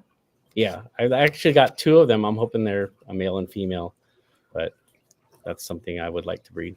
Are they old enough yet? Not yet. And in Florida and California, they're really common, but so they're actually pretty cheap in Florida, but they will not ship it anywhere. So crazy. Well, I do have a website, and it's called harehollowfarm.com. So I don't know what you've been smoking. No, God, turtles are really cute, right? Really cute. And everybody likes them a lot. The hard part is like, is it ethical to keep something that old, that smart? I don't know. And then so sometimes I go through these moments where I'm like, what if I have a yard turtle? Because I live somewhere really warm, pretty much. And then I'm like, I don't know. Is it ethical, Mark? Tell me. It's not. Okay. It's not. I'm glad we cleared it up. I have a fly river turtle, and every time I post it, I get the, oh my gosh, you have him in that little tank. And I know I have him in a little tank, and I do have a bigger pond at home when I retire he will go to, but yeah. Does he go there on like summer break? I took him during the pandemic, but I live 5 minutes from the school, so I just come in and feed him over. But you don't want to, I don't know. I don't know what they think about. What do turtles think about? Whether they're hungry or whether there's food. And so I had turtles that would go to sleep, right? And mine were aquatic brumators. They would wake up and they would go to the same spot, whatever, a mile down the road, their favorite log that they were at last year. Can we replicate that in captivity? Like a complex, nuanced 70-year life of turtling in the woods. Yeah, I mean, can we do that? You could start them as babies and have a very large enclosure for them. I guess you could replicate some sort of life for them in that. I don't know. Make trouble with the turtle people. I don't know. And it's true for snakes too. There's some snakes with like huge it's not really a territory because they don't defend it, but it's like a home range, like the sort of minimum convex polygon of space that they use. And then you're like, oh, it's the same difference. I'm just like biased because turtles are cuter or whatever. Sorry. Now we got depressed. Banana says, let's move on. Banana says, have the Holdback Rack be a segment on the Hare Hollow Farm live show. So it's a farm show is what you're saying. I should do tractor pulls and cow calf sales. Oh, God. It should be like Chris Hardwick. Getting out of the hobby and working full time as a chemist.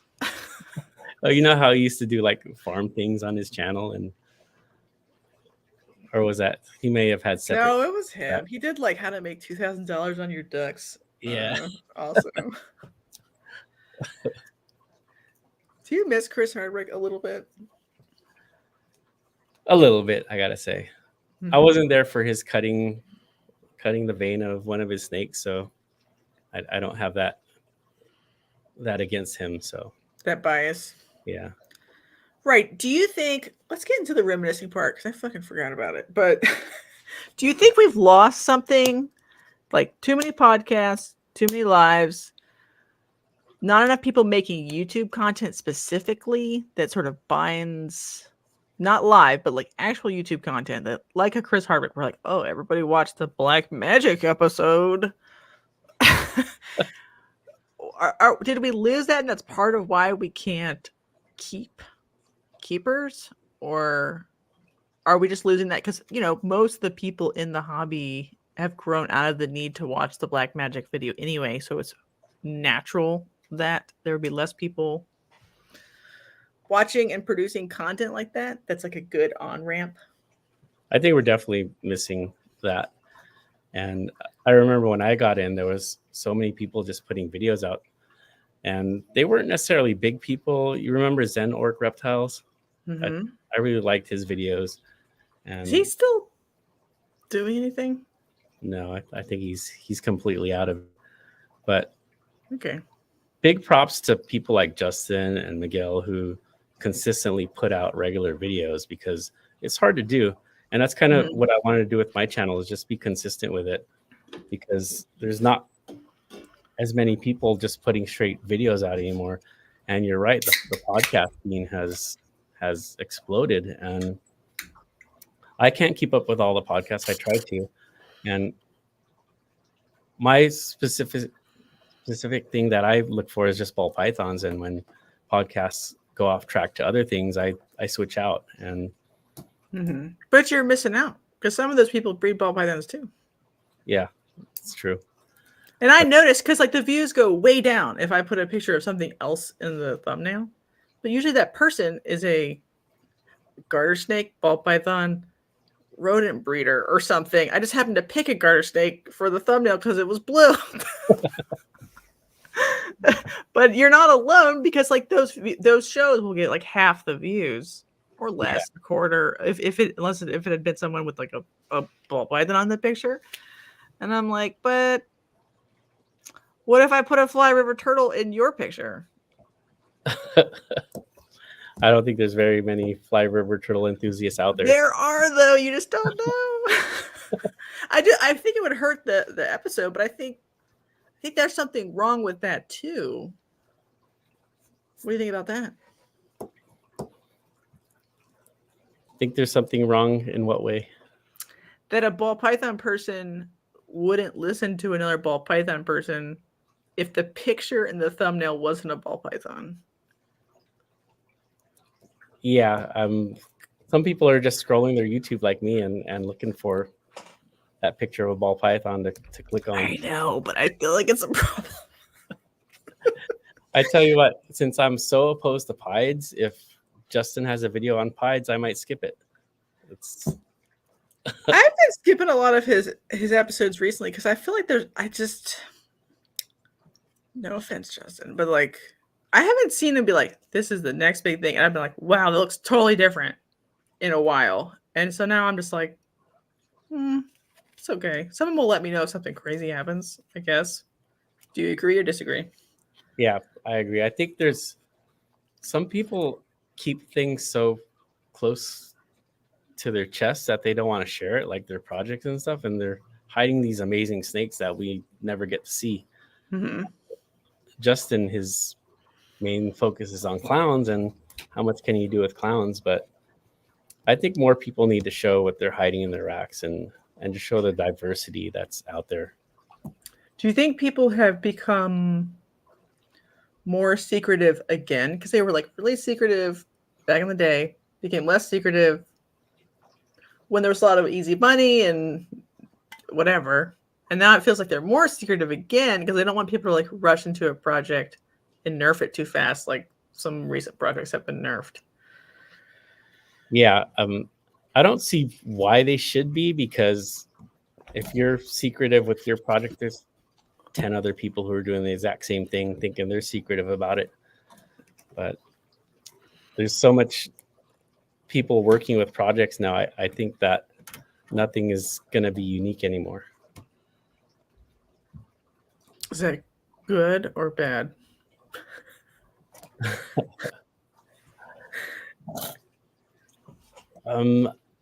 I think it's good, but they just need to show it. Okay. I mean, I asked Will this question. I was like, if you don't promote the project, no one will want to buy it. But if you promote it too much, too many people want to buy it too soon, then it's not ready, or you don't have the inventory for it, or they like overdo it. And he's like, I don't know what to do. And I don't know either, because I mean, none of us really have a perfectly unique thought or take. I've heard like private conversations like, yeah, I'm getting ready to do this. I'm like, I've heard 3 people say that this week, so it wasn't that like of a hot take or whatever. I feel like we're due for like just something fucking totally different. Like, I think once they release Mimic, we're gonna do a banana. We're gonna pull a banana with that, and we're gonna race on Mimic and go to codom stacking for like 2 years. What do you think of that, about that theory? And we're actually just gonna sort of like still have recessives and double recessives, but we're not gonna worry about it that hard for those 2 years. Yeah, Mimic is a really cool situation. I'm curious whether the person who has that is the only one working with it, or has he released it to some people? He says he has not. I don't know if you believe him, but I kind of do. Yeah. Because I don't know why he would lie about that, but I know Bob Vu's kind of closely related with that guy, and I don't know. I think he's trying to seduce him. Oh, okay. I don't know if releasing some of the Bob Vu's the best idea, considering what he could put that thing to.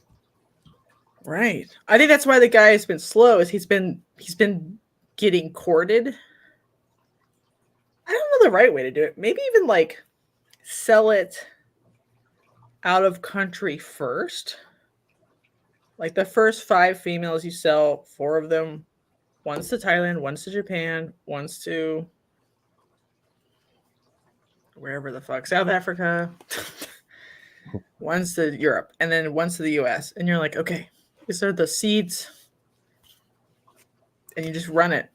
But it's so better than DG, Banana, and Ultramel Monarch-ish all at the same time that I'm just like, it's obvious that's what's going to happen. He just has to let the first one go. Yeah. And I don't know if what do you think something like that would go for? 100,000? Do you think there's like a male? If he's dumb enough to release a male?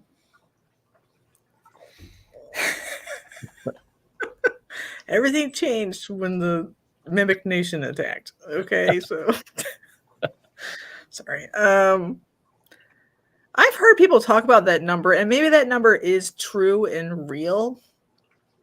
100,000. God. The problem is when you start something out too high, the curve becomes steeper. Sometimes the curve is longer if you do it right, but like, does it deserve 100,000? Yeah, probably, because it changes it enough. Does like Cosmos deserve 100,000? Not in my opinion. It is cool, but it's not like, it doesn't make it look like a banana DG Ultramel Monarch. So like, I don't know. What do you think? I think if that was my project, I would say I would shop it around and say, give me $1 million for everything. $1 million? And see if anyone bites on that. They might. Everything. I won't keep anything. It's all yours. And have someone right. Because, or whatever the price would be, 200,000 would be great for me. It could be $1 million. Because he has like almost ready to breed like mimic clowns and females. The question is, would there be a buyer at that price? Maybe some Porsches need to be sold. You know what I mean? Yeah. Get some capital liquidated. Yeah, I don't know. It's hard to decide. I just like, I don't know. I'm not buying it. I'll buy a corn snake though. Easy. That's part of why like I like corn snakes, because you can do all the same things you can do with ball pythons, but like the price scale has been compressed. You know, like nothing's more expensive than $500. So like go hog wild, right? But he's handling that situation right. It's kind of like with the stranger, right? How that stayed at such a high price for so long. And But was it so like the price control measures that they did, they worked ish, but there were people breaking it early. And that's okay, because we can't like force everybody to be perfect. But then where some people get, so like all along, everyone was getting it for less than market all along. So then it was, to me, like after a while, it was like just mispriced. Like I got mine for less than market at the time. Secret deal. So like how many secret deals are happening all along the way? You know what I mean? Yeah. I would hate to be one of those that bought it at the high price and then the year or two after it just crashed. Listen, I bought it at a high price and she ain't never bred yet, so oh man. She'll breed one day, but it's like with the Blue Line Morphs. Are you aware of his situation with his stranger clown that almost died on him? Yeah, it's crazy. And then by the time you get breed it, they're not worth that much. Yeah. Like so there was a lot of like price history where stuff only fell maybe 10 to 20% for a recessive combo per year. So that should have been how it worked. which would have meant that things would have been different. Starting in 22, which is when the sort of crack started to form, 23 and 24. But it just didn't work that way for a while. And I think, I don't know if anybody could, I mean, you could predict it because there'd been like too much influx of like dumb money, fake money. And then like, obviously you're going to have a reciprocal response to that. But so I keep asking people, like I asked Nick, I was like, Nick, is this recession the worst ball python recession? And he's like, yes, basically. I'm like, okay, good. I'm glad somebody acknowledges that it is the worst one. It will go away to some extent eventually, but as a percent of loss across the board, it is the worst one. Oh well. I don't know, it's fine. Yeah. I can't believe some of the prices I paid during the pandemic. A lot. If you were selling at the same time, though, a lot of times you like were compensated. Does that make sense? Yeah.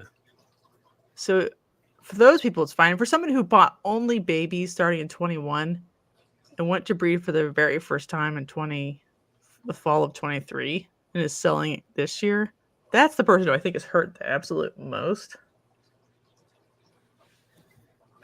What do you think of that? You could see how many people jumped ship because of that. Yeah. I kind of caught the tail end of some of the high prices and was able to sell for that.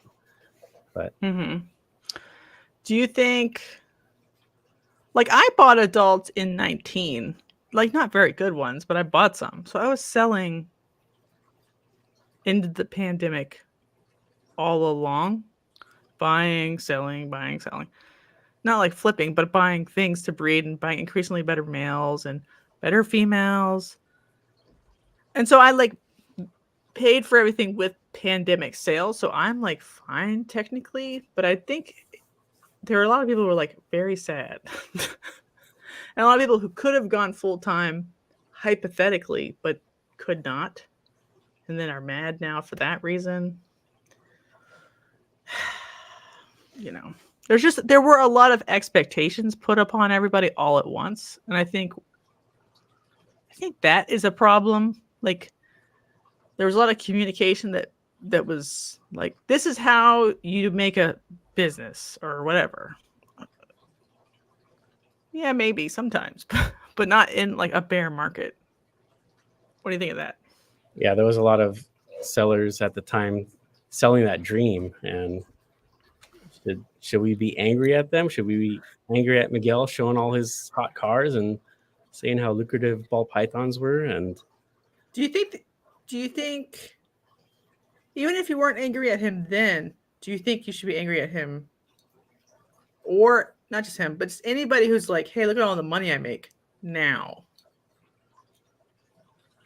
For me personally, I wouldn't be angry because, you know, I put myself in the situation I'm in, but I can see how others can be. And he wasn't just the only one doing that at the time. Billy was selling that dream. Justin, all the big guys were selling that. Ozzy. So gonna be angry at them all. What do you think?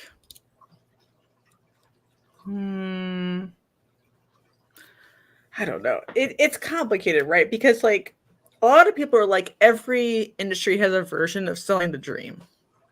Like chefs and zookeepers and scientists, frankly, because that's another, like, you need most PhDs to not get a tenure track position at a university for the entire academia to exist. There's that version of it everywhere. But then I'm like, okay, but it's really clear that most people who are sold the dream of being ball python breeders are undercapitalized to begin with and will never be able to do it because they just do not have the capital reserves to withstand down markets at the bare minimum, because they just are starting with $10,000. That's not enough money to be capitalized correctly to full time it and withstand a down market. What do you think about that? Yeah, I've went into this with no business experience at all. And my goal was to understand it and learn it by the time I retired from teaching, which was 10 years from when I started. And I've learned a lot in the 4 or 5 years that I've been in. And I know that I'm just progressing towards my goal ultimately, which I believe will be successful. Like right now, I'm just enjoying everything and not worrying about profit and stuff like that. And that's where I'm at. But when people jump in expecting to make a business out of this in 3 to 5 years, that's going to be tough. And mine has always been a 10-year goal for myself. Do you think 10 years is even enough? That's a good question. I've talked to people who've been in for 10 years, and they're like, yeah.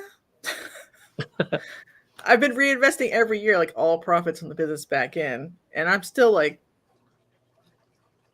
I need to like do another collection rehaul downgrade. And I still don't have enough volume. There are better, but since every time we have a bear market, your collection falls behind the floor again, because like the floor fell down again of what is like a $500 snake. And so like I had $1,000, $3,000, $4,000 snakes. I don't anymore because like even before they bred, they're all back down to $500 again. So yeah, is that weird? I never thought of it that way. Being, I've always had that goal and believed I'd achieve it, but damn it, I just ruined your night. You're gonna do great. You're a winner. I don't know what I'm talking about. No, but I think that people like myself who have a stable, regular job, and that's going to help buffer some of that pain of trying to make a profit off snakes. And if you could move somewhere where their cost of living is like not California, hypothetically, or maybe you have a paid off house or something, and you're like, I can take home $50,000 a year to 70. That's fine for a lot of human meat popsicles in the world. And I think most people are like, oh, I need a Porsche. If you like recontextualize it to that, yeah. But it's hard to be like, I'm going to take care of a family, this expensive house, field a mortgage, and be retired, and do this, and do that. And then use snake money to do that. It may be in the bull market times, but it's harder in the bear market times. Yeah. So I'm fortunate to own a house here in San Diego, which the prices are just crazy. And I was able to refinance that during the pandemic, so I saved a lot of money. So on that end, I'm good. And putting so many years into teaching, I do have a good retirement plan. So I would be very happy with like $20,000-$30,000 of sales in snakes. And ultimately that was my goal when I retired, not to go crazy with it, but just have a nice supplemental to what my retirement pays me. All right. Then I think that's fine. Right. I think there's a difference between being like, this can be your side thing for fun, and like, this is going to get you out of crippling poverty, which is how some people like look at it. Like, and those are the saddest people. I'm just like, no, stop. Don't take your Social Security check and buy a whatever. Right. You don't have enough capital to even stay alive currently. Yeah. I see those people a lot at shows around here, especially. I'm like, no. Yeah. Please, Lord. Aaron says, I think you can be somewhat upset with them since they likely knew deep down inside it wasn't sustainable. God. Do you think anybody in a bull market knows it's a bull market while it's a bull market? Or do you think they all are under euphoric delusion together? I think for those with business sense, they are aware of it. But for people like me that have no business sense, I was under that euphoria. But you also didn't have like the context of the time before or whatever. either. So how would you, like, how was somebody supposed to know that a pied had been 150 in 2018 and now it was 400 again in 2020? And you're like, of course they bounce up and down. They actually rarely bounce up. They almost always bounce down and stay there. So like there's actually very little wobble in the price point once it hits its pet price. So I actually expect it to stay down around where it is now, where it's like kind of 150 to 250-ish for both male and female, because nobody wants to breed just a female pied anymore. Not really. Some people do. Fuck Will. Breeding snakes causes crippling poverty. Yeah, maybe. I know. Yeah, new people had no idea. So like older, more experienced people had an idea. What was crazy though is like people were, sometimes I'm like, people weren't increasing the prices. Some of them weren't. They were just putting it at a price and it would sell. And they're like, okay, that's cool. But then other people were choosing to increase the price over the prior year because they knew it was in demand. Was that ethical? Or because it's supply and demand, they should be allowed to increase the price? I think they, you got to take advantage of that situation, because if people are paying those prices, then more power to them to raise them up. What if it was a snake or turtle that is rare and rarely bred? Should it be so prohibitively expensive that it's like a luxury good instead of like a thing where you want diligent keepers to work on? You know, like, should fly river turtles be like $1 billion, or should they be like $500? Like, value the person who bred it in this crazy setup, but then get more people to breed them. Fly river turtles are still super rare, that they do demand that high price still. I think you can get one for $2,000 or so. Mm-hmm. And I don't think they'll get lower than that because of their breeding requirements are so difficult to do. And they are in demand. People will pay that price for it. Should they be that price? You think it should be higher? Or lower? Sometimes there was a lot of things that went up during the pandemic that haven't come down, like rare species wise. And I'm like, when will these come down, or will they ever? Like, I recognize they're hard to breed, but like price memory is very weird for me, because sometimes I'm like, I have price memory of that being a $400 snake for 20 years. Like, corrected, it went up with inflation, and now all of a sudden it's $1,000 snake. It's not materially rarer than 2 years before. There's just price memory of all the people who came in COVID and were sold that the price is that, but then maybe the price is that because that's the new standard. But I think all you need is just a tiny increase of supply to force the price to fall apart, because there really isn't that much demand for anything rare, turns out, actually, once you get the supply up even a little bit. What do you think of that? There was some snakes that I saved on my save list on Morph Market that for the longest time had been at that COVID price and had not sold. And finally I saw them drop the price down, and boom, it sold just like that. So people shouldn't be holding on to those COVID prices, because unless they want to hold on to that animal. But yeah, I think with species that are difficult to obtain, like the fly river turtle, you think people should hold on to it because it's truly rare and the supply hasn't caught up yet, so there's no way it could catch up? Exactly, yeah. People will pay that high price for them. Should keep them at that price, as opposed to a snake that was kept. What about like Boland's pythons? $10,000 for an animal you will not breed, and because it's so prohibitively expensive now, people are not even really attempting to breed them. They're just buying one and like, it's my pet. That's a good perspective to look at. I've been to the San Diego Zoo and seen those amazing snakes. What if the best Boland breeder in the world can't afford to buy Bolands?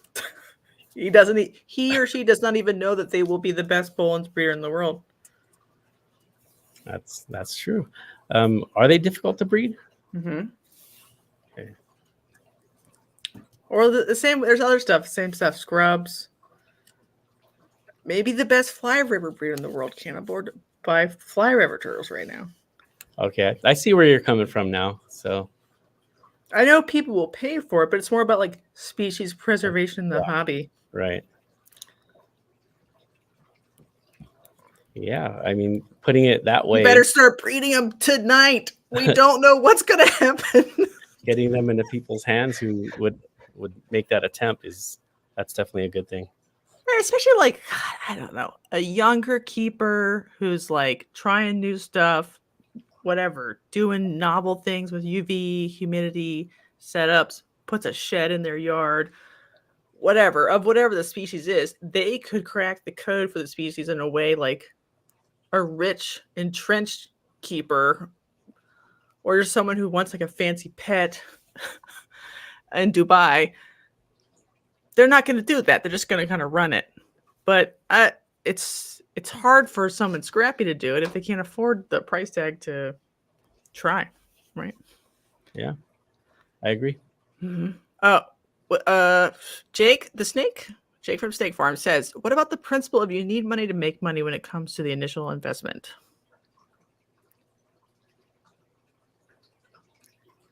Do you think someone can grow into business instead of go into business in reptile breeding? That's initially what I'm trying to do, is to grow into the business. But I'm a budget breeder, and I know that's preached a lot by people. You gotta spend money to make money, but I think if you're smart with your investments, you can still be profitable in the long run, mm-hmm. and not necessarily have to put in a huge investment at the beginning. Mm-hmm. Yeah, I'm not talking about making fly river turtles $20. I'm talking about, what about $500? Expensive enough that it's not an entry-level animal that people will abuse, but not so expensive that only people can't really buy it and like work on the setup or whatever. I don't know about fly river turtles. Maybe they should be like 2,000 is not that bad, honestly, for a snake or turtle or whatever. But like Boelen's are 10,000. It feels like that's just like a trophy item. A lot of those people aren't actually making a good faith effort to breed it. Well, Just saying. If you look at how you're expecting to get it into the best hands, there's also the other side where they'll go into not so much the best hands. And if it's cheaper. Yeah. Mm-hmm. That's right. Oh, God. So do you vet your buyer or what? So. I don't know, bro. I don't know. Sometimes I think the rare species pricing paradigm is a longer term form of price gouging. Instead of being like, oh, DGs are DG females normal with no other genes should be double the price this month. It's worse and more nefarious. Like, all of this whole species all of a sudden is double the price and is only for elite keepers. And then you're just like, what the fuck? It's so gatekeepy and weird. Like, I am like, I don't know. It gives me the heebie-jeebies. I don't know. Okay, sorry. Let's go back to the chat. Yeah, I think Chris Hardwick oversold like the simplicity, like buy 10 steaks and then collect money. $2,000 a month or whatever. Yeah. There's a lot of like costs that add up in a way that's significant that I don't think people really talk about. Like I have thousands of dollars of shipping boxes, delis, different size bags, different kind of heating things, 72, 40 phase packs. And since I have multiple species, I have multiple kinds of delis, shipping delis, show delis. There's so much of that crap. Feeding is the biggest Yeah. issue. Right, that's what happened to Ingos. I don't know. It's a race to the bottom. I think everybody was really gullible. And so they're like, oh, Dural's bows are so rare. $1,000. They're not that rare. And so their price has come back down. But they said that about everything all at once. This is so rare. I'm like, was it? So I think there's more like shoes to drop in terms of like rare species price points. And some of them may stay out because they legitimately are rare, but I don't know how rare things are. $1,000 a month in rats. Brother. All right, we've been going for 2 hours. Did we accomplish anything? Did we get canceled from a reptile marketplace? Reptile marketplace. So we didn't name. Well, we dropped a couple times. Yeah, I don't know. I think people think sometimes that I'm like more mad about things than I am. I'm not mad. Sometimes I'm more like hurt. Like I'm like, maybe I convinced people to buy stuff I shouldn't have either. I was part of the like hype machine. Then I have to feel bad about that. But I feel bad about a lot of things. Is my problem. Do you feel bad? I feel great. Okay. Mark feels great. That's all that really matters. Do you have any snakes for sale right now? Yeah, that hit up that butter. It's a double hit. Or if you really want a high-end beautiful animal, I have a fire VPI xanthic puzzle for sale. How much? You can say prices on here. It's YouTube.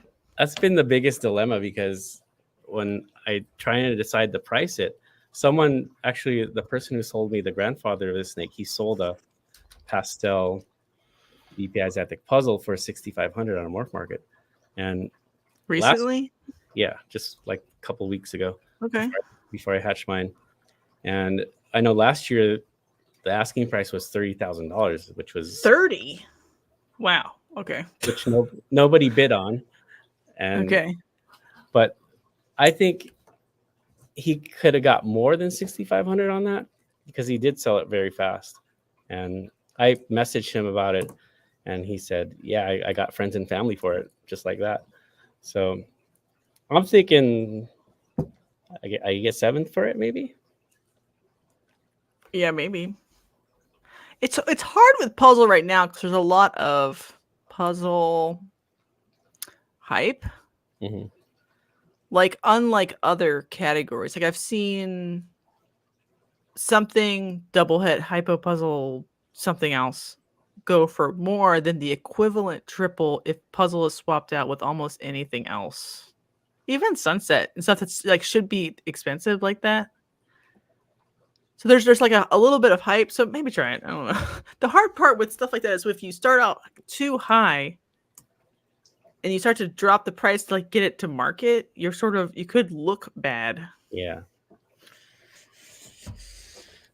That's the dilemma. Yeah. If I put it for 7, someone says 5,000. Am I going to say no to that? I don't know. Are you? Don't tell me. Don't say it out loud.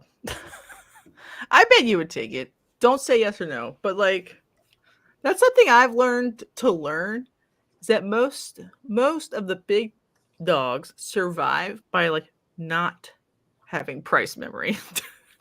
They're like, is this money? Okay.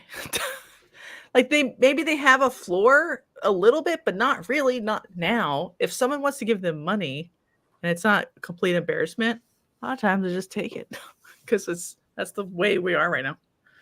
Yes, puzzle. Yeah, probably. Sell it quick is what I'm saying, Mark. I'll sell the dream. Yeah. All right. Anything else? I got to get ready for a substitute tomorrow, so I'll be around here for another 30 minutes. Thank you for coming on. Thanks for having me. Hopefully you had fun. Was this fun or were you tortured by it? No, it was fun. Whatever the fuck we were talking about. You're so intelligent. It's kind of hard to keep up with you, honestly. What? No way. I'm like thinking hard on some of these answers, and I have to do this every single day. No, I don't know. I think I need a more laissez-faire attitude about almost everything, and that would improve my disposition quite a bit. But unfortunately, here we are. All right, you should do your live. Just do it the amount that you want to do it, right? That's my thing. Which I might do that next year too. Like,